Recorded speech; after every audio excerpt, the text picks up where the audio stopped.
Well, I do think hiring and improving hiring is a big one.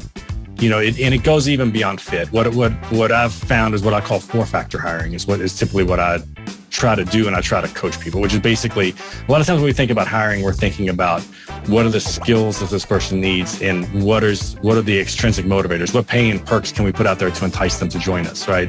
And as you said, more companies are starting to get into the fit. It's like, who's actually going to fit with our culture?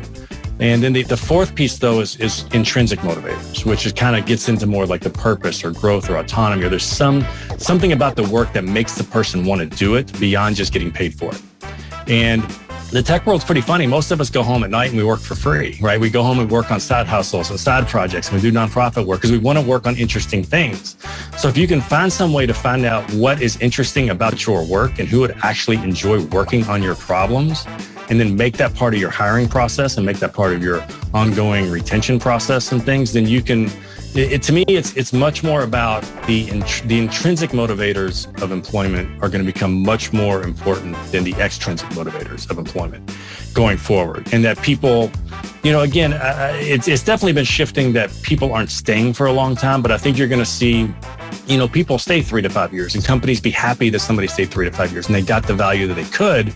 But the challenges at the company are no longer interesting to that person. So they're going to let them go. But then there's other people that those challenges are going to be interesting for. So they're going to go hire those people. So it's really going to be, I think, tapping those intrinsics that are going to be a major change in how we think about employment and hiring in the decades ahead. This is the Play Your Position podcast, where we huddle up, call the plays, and inspire you to run your ball into the end zone. Are you ready to score more game-winning touchdowns in your life, business, and career? Then listen up, because it's game time, baby. Now, here's your host, Mary Lou Kaiser.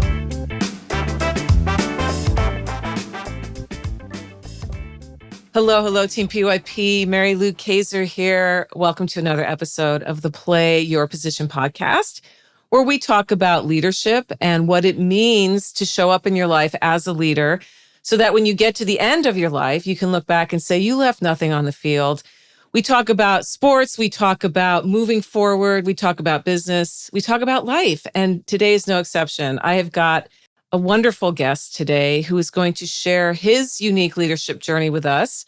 His name is Scott Drake, and he's coming to us from Louisville, Kentucky. Scott, are you ready for kickoff? Mary Lou, let's tee it up. Yeah. So Scott Drake is a sought-after consultant and trainer who made every mistake when rising through the leadership ranks. After seeing emerging leaders on his teams repeating the same mistakes, he set out to find a simpler and faster way to grow leaders. When he couldn't find that shortcut, he invented one. His 25-year career includes stops at Microsoft in Redmond, Washington, and startups in Silicon Valley, and a lot of other places in between. So, Scott, welcome to the show. Thanks so much, Mary Lou. I appreciate you having me on. Yeah. So right out of the gate, my first question is, when did you get the call to leadership, Scott? What were the circumstances of your life at the time, and how has your leadership journey evolved since you got that initial call? Sure. So I think I've always been interested in leadership, but I didn't understand what it was. Like, even back in high school, I would run for class offices and have no idea what that meant or whatever. But my first formal role as a leader, I had, as you said, I'd been out at Microsoft and actually had left Microsoft and came back to Kentucky. And I got a call about a year later from my boss from Microsoft, and he had left and gone down to Silicon Valley. He had to start a company. He's like, hey, why don't you come out and help lead this engineering team? And I said, hey, that's great. That's exactly the type of opportunity I'm looking for. I kind of wanted to move into more of a lead role. I was very good at being a computer programmer. And so I get out there and I did a lot of things really well. I organized the work and delegated to the team and did all these kinds of things. But after a while, teammates would come to me with questions and they would say, hey, I'm stuck with this. Can you help us? And my only way to help them get unstuck was to take it away and do it myself. right? I didn't have any ability to coach problem solving. So I finally got that tap, and I finally, got the opportunity, and it felt that I prepared myself well, but I really didn't do well. So that kind of started that journey of learning that I don't know it all and getting better. So that's when I got my first call to leadership. Okay. And we were talking in the pre-chat about the definition of leadership is different for different people. Have you landed on a definition of leadership that you feel really encapsulates what it means to lead? Yeah. So to me, leadership is working through others to get things done. Right? There's things you need done, but you can't or you don't want to do them yourself. So you choose to work through other people. And it's different than management, which is more, planning and resource allocation and budgeting and controlling and monitoring things, where leadership is really that piece of I've got to work through other people. I can't do this myself. So that's my definition. That's my simple definition of leadership. I like that. Yeah, that's so concrete and it makes complete sense. You said you were tapped for leadership. You were looking for a leadership role. What specifically happens? What are some of those common mistakes that happen when a person moves from like a subject matter expert role or a competency role into a leadership role? Yeah. So what often happens is, well, number one, we're rewarded our whole life for having answers. When you're a student, you want to get the A on the exam. If you're the quarterback of the football team, you want to be the captain. You want to be the MVP, right? You want to be the best, and you're rewarded for your own competency, and you're rewarded for having all the answers. And what gets most of us promoted is that we are the best on the team. We're either the best or we're the most senior. We've been there the longest, or, my boss from Microsoft hired me because I was a really good programmer, and he wanted a really good programmer leading his team of programmers. So what most of us go into it thinking is that it's our competency that makes us qualified to be a leader. And we want that status, right? That status boost is a big piece that everybody's looking for in some way. And what most of us do is we keep leaning on that competence, our competency to say, this is why I am the leader, and this is what it means to be a leader, and this is how I keep my role as a leader, right? Mm-hmm. But unfortunately, what that means is that what I ended up doing is I got in what I call a competency war with my team. My team was trying to impress me, and my team was trying to earn my respect, and my team was trying to help me. And because I didn't want them to outcompetent me, then I kept trying to impress them. And what ended up happening, that happens with a lot of new leaders, is they can't set aside this need to be the expert or this need to have all the answers. And it makes them really, really hard leaders to work for. And eventually some of us outgrow it and some of us don't. And a lot of the bad leaders of the world are there because they just can't set aside their need to have all the answers, or they feel like they're going to lose their status if they do that. So that's one of the biggest challenges. One of the biggest challenges is also the point of a shortcut that we can help people with. It's just, that's where we start. Mm-hmm. So what did you have to do specifically, Scott, to grow through that really awkward phase between, oh, I'm really good at this, and oh boy, I'm not very good at leadership yet. I thought I was, but I'm realizing the more I know, the less I know, right? Like what was that process like for you? Take us into your experience, because I know there are listeners who are in that spot in their lives, in their careers, where, they're making a shift from one thing to another. Yeah, so it took me a while. I mean, and that's, again, it took me a while, and it's unfortunate. And when in my bio, when it talks about, I started seeing the leaders coming behind me making the same mistakes. It's like it took me 10 years, and it took burnout. Like I eventually was carrying, I was carrying the load so much for the team that I burned myself out. Right. And that's what it takes. I've seen, some of the studies I've seen around this area is that's what it takes for a lot of leaders, is that they eventually just get so tired of carrying the load for 6, 8, 10, 12, 15 people that they just have to stop, and they just have to throw up their arms and say, I can't keep doing this, and I've got to find a way to work through my team and to let my team take on some of these things. Now, the shortcut of the way you can do it is awareness is a big thing. Again, it's a choice. I used that word earlier when we talked about what is leadership, and it's a choice to work through other people. And when you make that choice, you have to accept that things aren't going to be done exactly the way I would have done them, or they may not be as efficient as if I had done them myself. You're trading scalability for efficiency, right? It'll never be as fast as if you just did it yourself, but you can get a whole lot more done at the same time. But you have to give up some control. You have to do some of those things. So it's really a lot of people, when you tell them it is okay to not have the answers, and it's okay to let other people be great, and it's okay to let other people be the heroes of the story, then they can kind of step back and say, okay, I get to be a hero in a different way. And they actually embrace it and love it. And it's freeing. It can be very freeing. So that's really what we try to do is we try to just, a lot of people, once they know it, they can do it. It's just that emotional, my ego is still so tied to be the expert that it's hard to do it, right? It's easy to understand it intellectually, but hard to do it emotionally. So, but that's just what it takes. Mm-hmm. I'm thinking about what you said a few minutes ago about the way our school system is set up. It teaches us that we always have to have the answers. And my next question has to do with that surrendering of our egos, our pride, how hard we've worked to gain whatever knowledge and expertise that we have in a coaching relationship. And I'd love for you to talk about how you seeking coaching from someone who knew more than you did about becoming a leader, what that relationship was like, what you gained from it, and then what advice would you give people listening who might be in a place where they're like, I need to find somebody who can coach me? What do they need to look for? Well, so I think I think vulnerability, I think being willing to share and show your scars, because I think that's how we learn. Like we learn through our scars. I have a lot to teach because I have scars, right? So I think, so to me, what the coach I probably get the most from the last few years is a lady named Terry Maxwell, who runs an organization called ShiftCo. And she works with a lot of what she calls conscious entrepreneurs, what I call social entrepreneurs, people that are kind of out to make an impact as much as they're out to make a profit.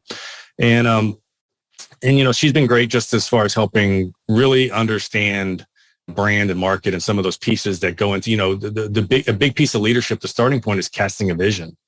And how do you do that? And what does that mean? And some of those things. So yeah, I've had some good coaches along the way, and also just some great books. I think Liz Wiseman, her book Multipliers is a huge help in some of these areas as far as understanding the mindset shift that you have to make.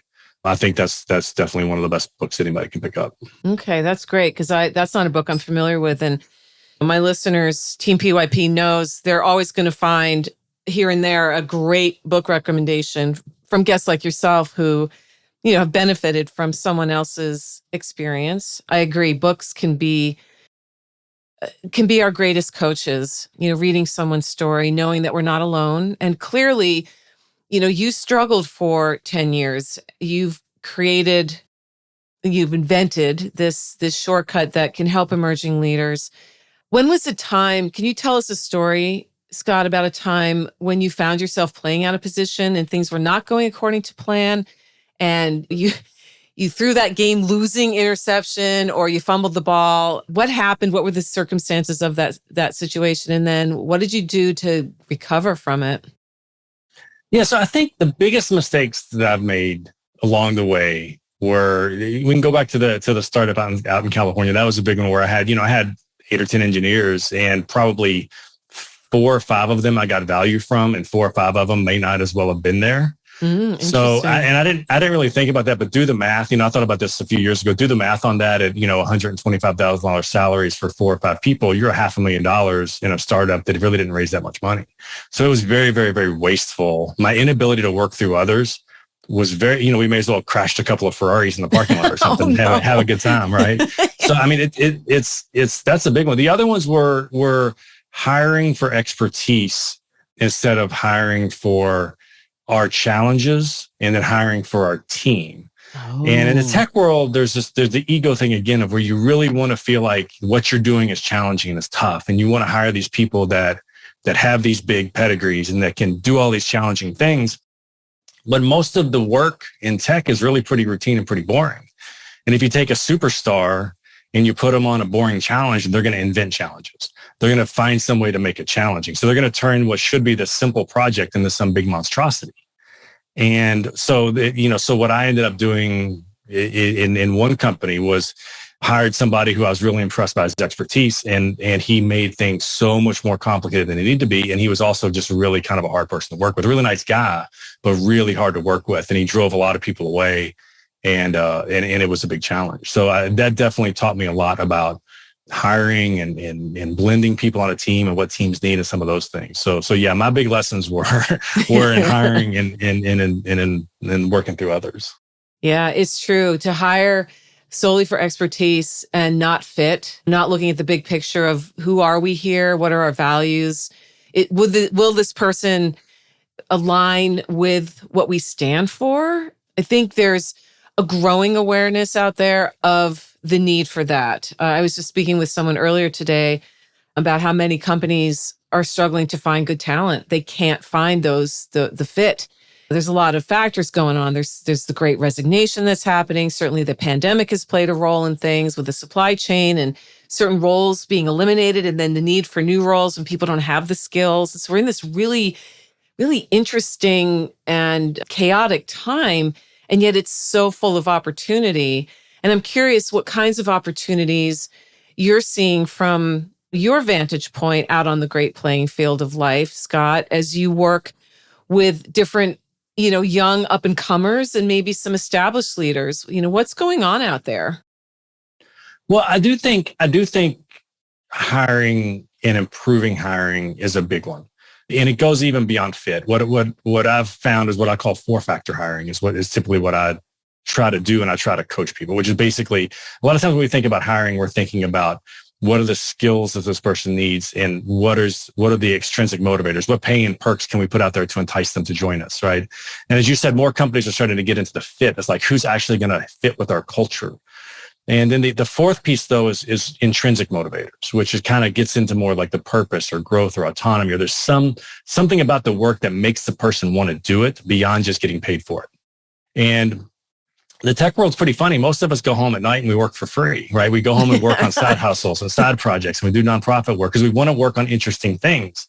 So if you can find some way to find out what is interesting about your work and who would actually enjoy working on your problems, and then make that part of your hiring process and make that part of your ongoing retention process and things, then you can, to me, it's much more about the intrinsic motivators of employment are going to become much more important than the extrinsic motivators of employment going forward. And that people, again, it's definitely been shifting that people aren't staying for a long time, but I think you're going to see people stay 3 to 5 years and companies be happy that somebody stayed 3 to 5 years and they got the value that they could. But the challenges at the company are no longer interesting to that person. So they're going to let them go. But then there's other people that those challenges are going to be interesting for. So they're going to go hire those people. So it's really going to be, I think, tapping those intrinsics that are going to be a major change in how we think about employment and hiring in the decades ahead. It's halftime here at the Play Your Position podcast, and we've got ourselves a great game. While you're up grabbing another snack and topping off your favorite beverage, make sure to subscribe to the show so you never miss another play. PYP is available on Apple Podcasts, Spotify, and wherever great podcasts can be found. Now, let's get back to the game. Like that. I am a person who is intrinsically motivated and always have been. So because of that, it's hard for me to understand someone who's not, right? And there are people who aren't. They're so driven by all the externals. And I look at that and I think, wow, I wonder what that would be like. Because there are people that achieve tremendous things by being externally motivated. But at some point, maybe as a person gets older and gets more experience under their belts, that shift to what really matters on the inside to me becomes more of the focus. What are your thoughts on that? Is it a matter of maturity, or, are there just people who come in, doesn't matter what their age, they're either one or the other? I think it's a little bit of both. I think we become more aware of it, I think, as we get older, but we always gravitate toward things we think we're going to enjoy. I think we refine what we're going to enjoy. We enjoy different things as we, for me, early in my career, I really wanted a bunch of variety. I wanted to do a bunch of consulting work because I wanted just to see the world. I wanted to see what was out there. But then once I kind of understood those things, then I was much more comfortable saying this is the type of thing that's going to make me happy. So I think most people do it and most people think about it. And even the people that show up at work for the paycheck, they often go home and do something that they find intrinsically motivating, whether it's volunteer work or whether that's fishing. Right. So so it's like, well, why can't you make fishing your job? Why can't you find some way to do that so that you're actually getting the best of both worlds? And I think that that's where, there's always going to be roles that's challenging to do for, but I think I think people are going to become more aware of that and more open to thinking that way. My parents were not at all, right? My parents were boomers and they did not think that way at all. And those are some of the clashes kind of Scott in his 20s had with his parents. Sure. That they just thought very differently about the world than the way, my generation started to, and the generations after us were really just way out there, from where I was. So it's going to be interesting to see. It is. I mean, I have two young adult children who, in their 20s, and I look at the world and the way the world is and the world they grew up in, and with the access to technology. And certainly they were coming of age when the internet really became what it is, the social media, the YouTube, all these things. And that's not yours and my generation. That's not our life experience. We remember a world without the internet. We remember a world without a smartphone in our pocket, right? But there's value to all of us. Everybody brings something to the table. And one of the questions that I know you like to answer is, what can leaders observe and monitor that lets them know they're doing a great job? Like, how do you know, Scott, that you've done a great job in the role that you play? Yeah. So again, we'll go back to let's restate our definition. Leadership is working through others to get things done. So in the research I did a bunch of research and actually created a scorecard, because I think that's one of the easiest ways and best ways to teach people something is you give them a scorecard. If you're a football team and you understand all the stats that are tracked, then you can at least start playing toward the stats, right? So and that's going to move you in the right direction. So yeah, leadership I break it down to having 4 goals, which are to get results, right? That's the first one that everybody thinks about. It's like, we created this team, we assembled this team to get something done. Is that thing getting done, right? So that's one way I say, am I doing a good job? Is my team engaged, right? Are they happy to be here? Are they working well together? Do we have enthusiastic customers, right? Are they happy that we're on the job? Are they referring other people to us? That's the third way. Then the fourth way is, are we creating more leaders, right? We have to be working ourselves out of a job is kind of our goal as leaders to a certain point. So there's those 4 things, and you can actually measure those. And one of the tricks, though, is that different companies, different teams, different organizations are going to balance those in different ways, right? Some people may be very focused on results, and they're going to sacrifice employee engagement. They're going to sacrifice customer enthusiasm. They're going to sacrifice developing more leaders because they want results or they need results.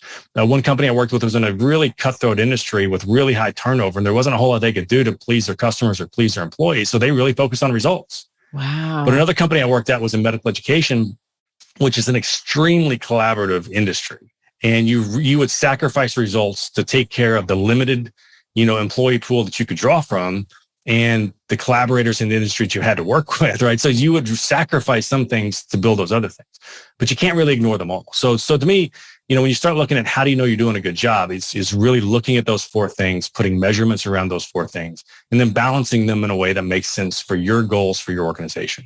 Nice. I mean, I like that there's some open-endedness to that there isn't a one size fits all. You come in with a scorecard and you must score like this, because you're right. I mean, it's like a family or like relationships. The dynamics are going to be different. I'm also curious, Scott, when you look around at the world today, what do you think is our greatest leadership challenge that we're facing? Well, I mean, the obvious answer is remote, which I love. Right? I've been remote for 14 years.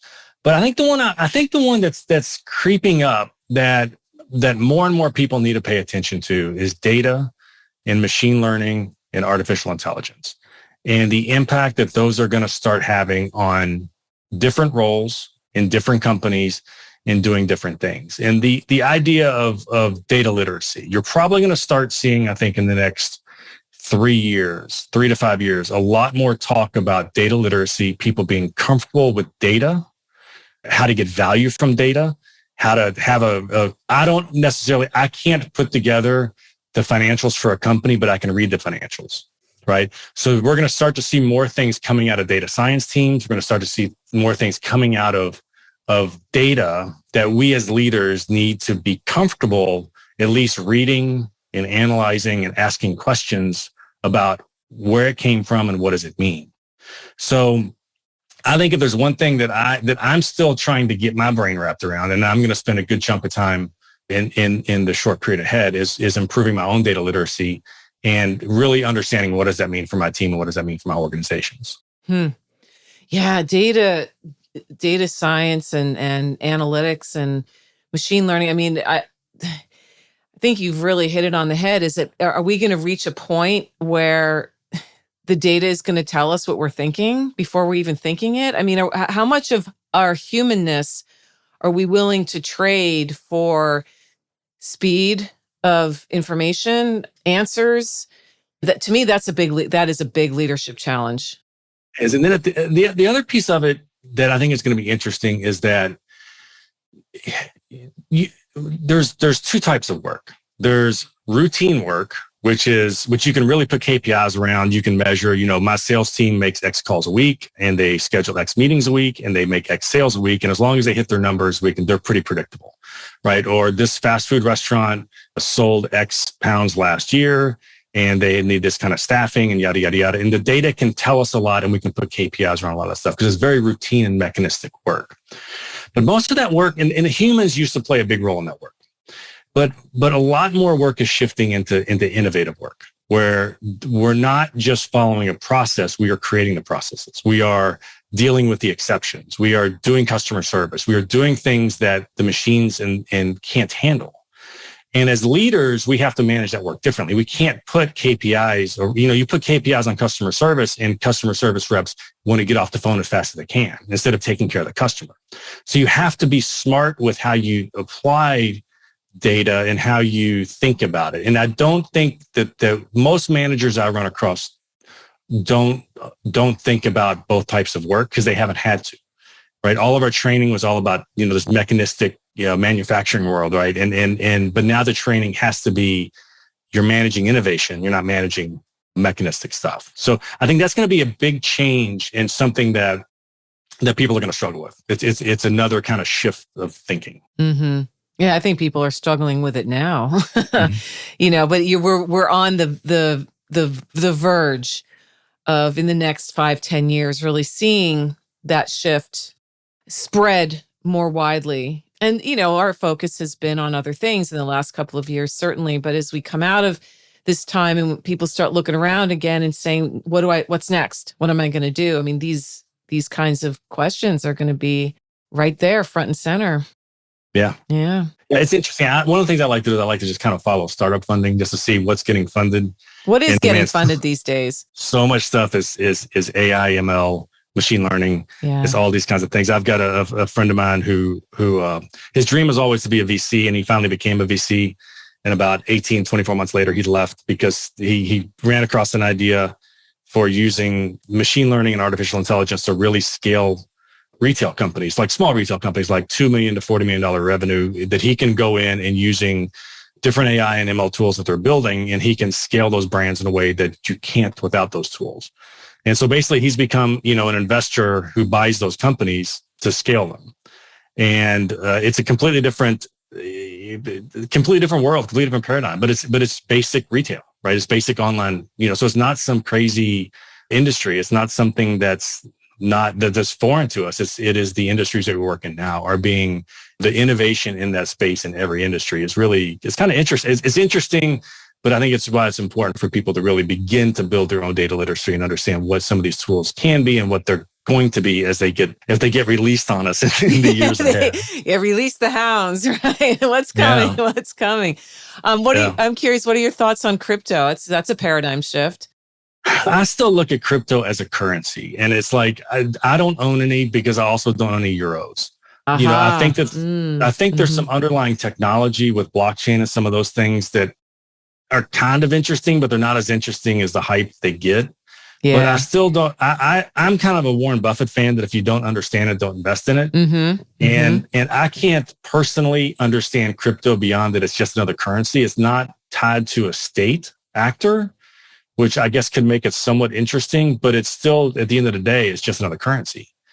So I don't own pesos. I don't own euros. I don't own yens, right? I don't see any reason for me personally right now to own don't any cryptocurrencies. All right. But that's just me. Well, thank you for sharing that. Very candid answer. That's interesting. But we are at the part of the show I call touchdown. I was telling you about it in our pre-chat, which means, Scott, I'm putting you in the red zone with less than 30 seconds left on the clock. Your team is down by 4 points, which means it's now or never.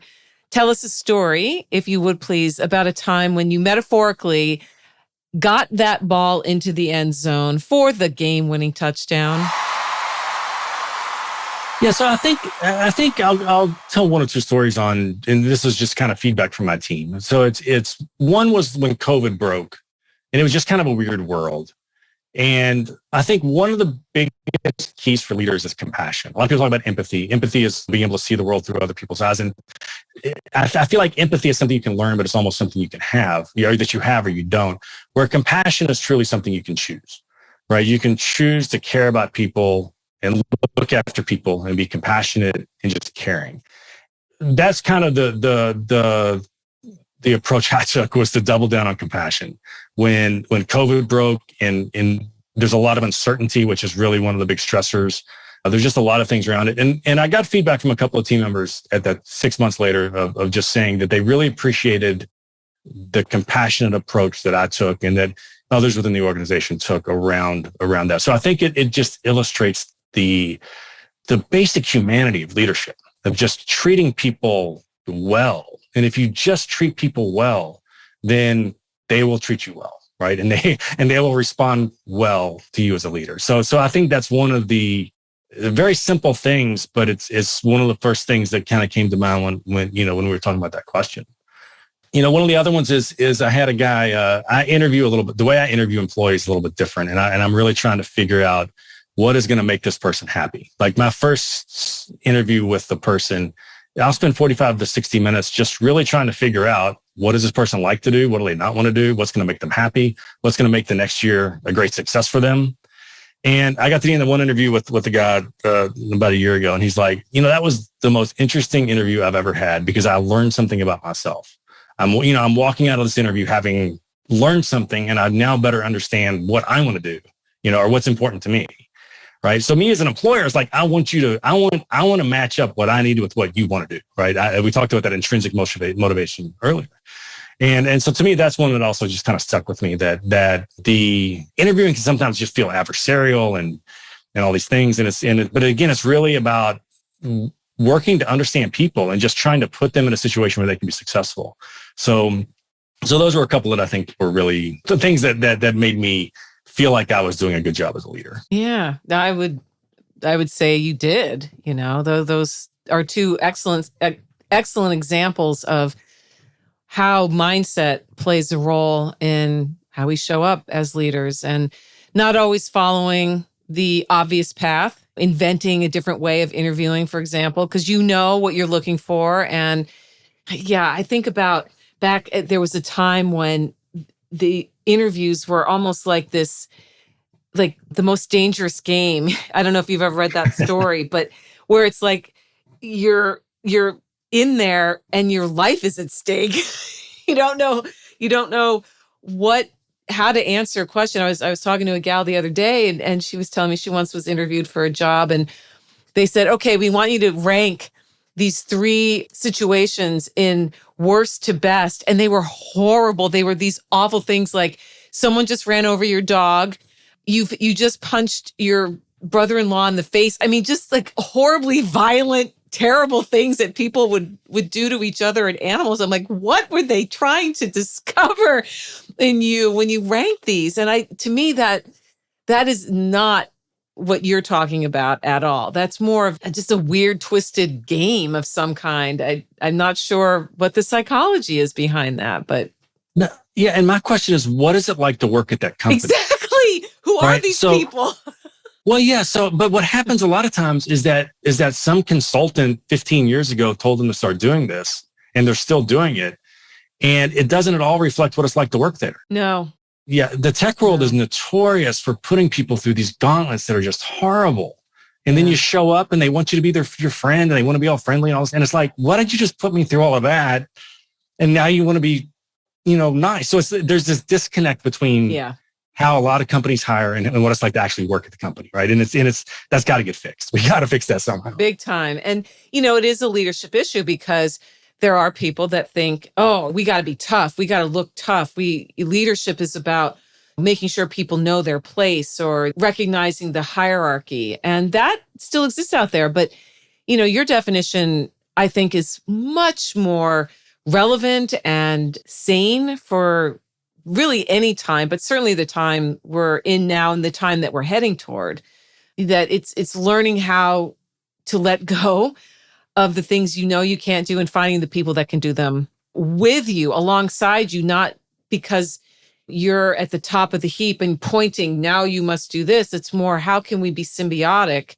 And certainly different roles are going to have different responsibilities. So to a degree, there is still a hierarchy involved, but it's not like what I think of like the 70s and 80s when I was growing up and I was in organizations like schools or seeing what my parents were in. And I think leadership has evolved just like our technology has evolved, and our understanding of what humans really need at work has evolved. Yeah, I think we're all solving problems now. Yes. Like leadership used to be the people with the answers, so they were the people solving the problems. But I think more and more people, again, more of that work is getting into the innovative side and less on the mechanistic side. Right. And as more and more people are doing problem solving work, then we're all doing very similar things. We're just solving different problems at different levels. Like the problems I deal with are vision and alignment and resource planning and some of those things. But the problems my team deals with are, how to get this use case for GPS to work across all the devices. It's just, they're solving problems. They're just solving different problems. So it is very much more of a collaborative effort across every layer of the organization to make anything happen. Yeah. And to me, what a relief. I mean, to be the one where you have all the answers, that talk about pressure. Oh my gosh. And that can cause burnout, thinking that you have to always look and be a certain way. And, one of my favorite quotes from a thought leader that, has long since passed talks about, we succeed in life not by doing certain things, but by doing things in a certain way. And that's essentially what you're getting at here with leadership. It's about doing things in a certain way, not having a checklist where you tick the box. Okay, I did this. I must be a leader. It's so much more nuanced than that. Yeah. Yeah. No, I agree. Yeah. So for people who'd like to learn more about you, Scott, where do you hang out online? Yeah, the best place to find me is over on LinkedIn.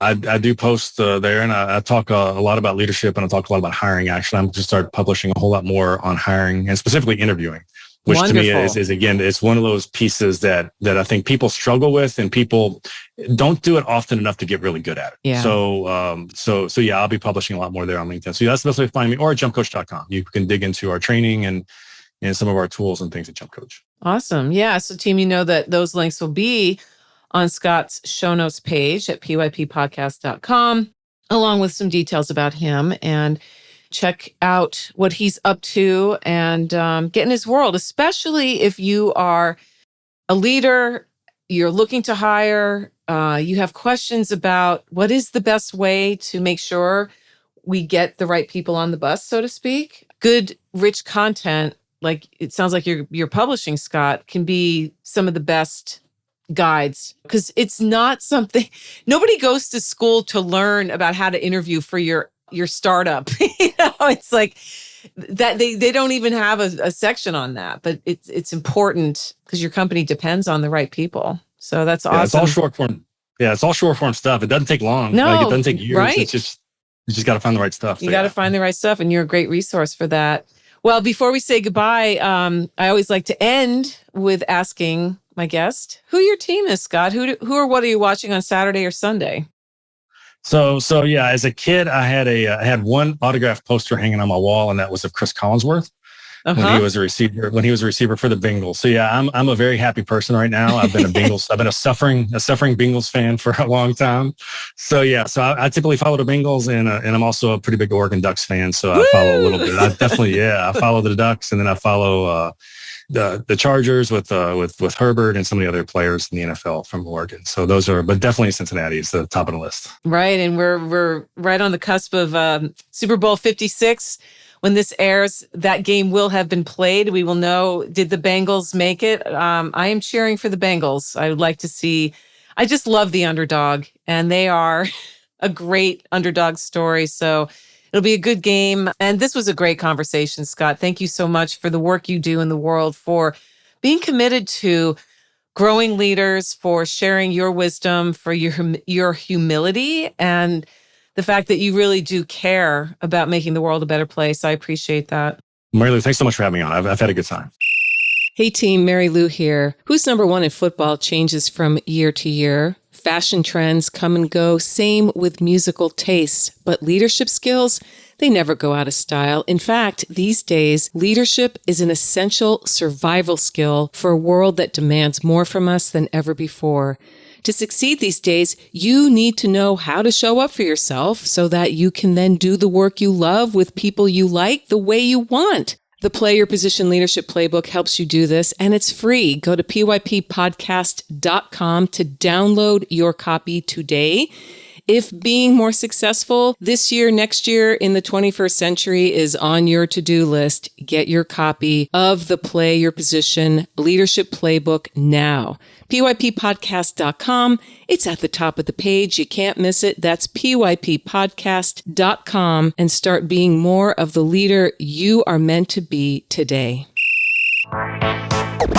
This podcast was produced by Daniel Romeros. Show notes for this episode can be found over at pyppodcast.com.